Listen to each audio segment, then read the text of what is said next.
Trump's tariff tax. Y'all remember? Trump said China pays, your receipt says otherwise.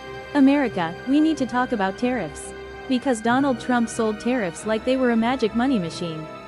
He said foreign countries would pay. He said factories would roar back. He said prices would come down. But then the bill showed up, and somehow it had your name on it. That's not America First.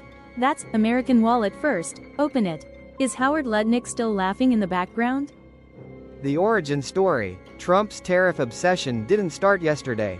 Back in 2018, he kicked things off with tariffs on imported washing machines and solar panels, then moved to steel and aluminum, 25% on steel, 10% on aluminum. Then came the China trade war, $34 billion here, $200 billion there, threats, retaliation, market panic, and farmers caught in the crossfire. That was season 1. The pitch was simple. Foreign countries are ripping us off, and I'm gonna make them pay. But here's the problem. Tariffs are collected at the border from US importers. So when Trump says, China pays, the cash register says, no sir, Walmart, Target, small businesses, and regular shoppers pay. Trump returns, tariffs return bigger. Then Trump comes back into office, and instead of learning from the first trade war, he says, let's make the sequel louder. In February 2025, his administration tightened steel and aluminum tariffs, removed many exemptions, and shut down new exclusion requests.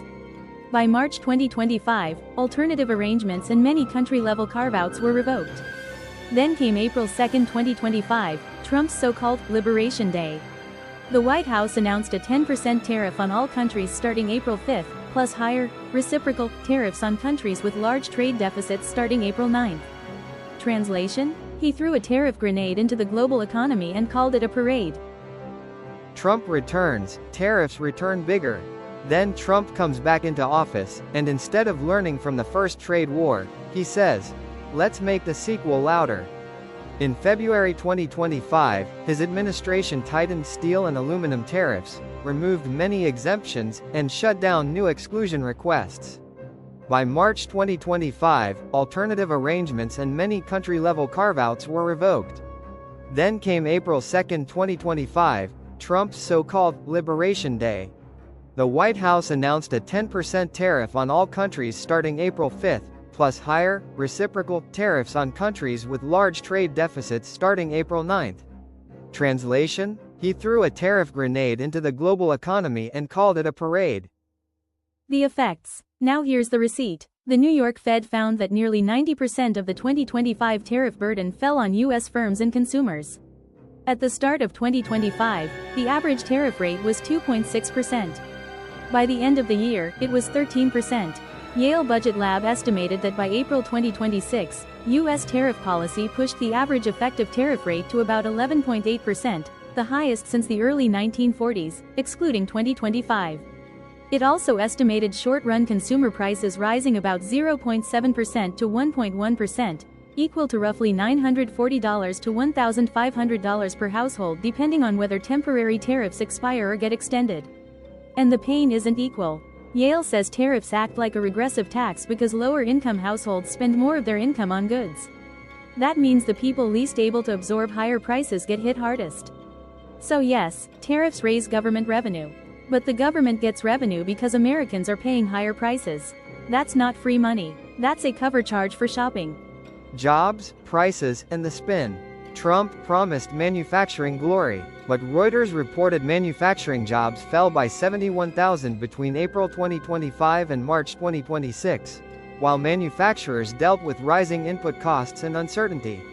And the first-term evidence wasn't exactly a fairy tale either. The U.S. International Trade Commission found the 2018 to 2021 steel and aluminum tariffs raised domestic sourcing and helped some protected producers, but also raised downstream prices and reduced downstream production. In other words, one factory gets a shield, another factory gets a brick through the window. That's the tariff trap. Protect one industry. Punish the industries that use what that industry makes. Then tell everybody it's winning. Courtroom plot twist. And then came the courtroom plot twist. AP reported that after the Supreme Court struck down tariffs imposed under emergency powers, a refund system opened for importers. with CBP saying over 330,000 importers paid about $166 billion on more than 53 million shipments. But consumers may not automatically see that money back. So businesses paid the tariff. Some passed it to you. Now some businesses may get refunds. And you? You get vibes. Beautiful system. Very classy. Tremendous. So when Trump says tariffs make America rich, ask one question: rich for who? Because if China was supposed to pay, why did your grocery bill, your car parts, your clothes, your furniture, your appliances, and your small business invoices all get invited to the funeral? Trump called it Liberation Day. But for consumers, it looked more like Invoice Day. Subscribe, share, and comment below, because somebody has to read the receipt before the salesman grabs the microphone again.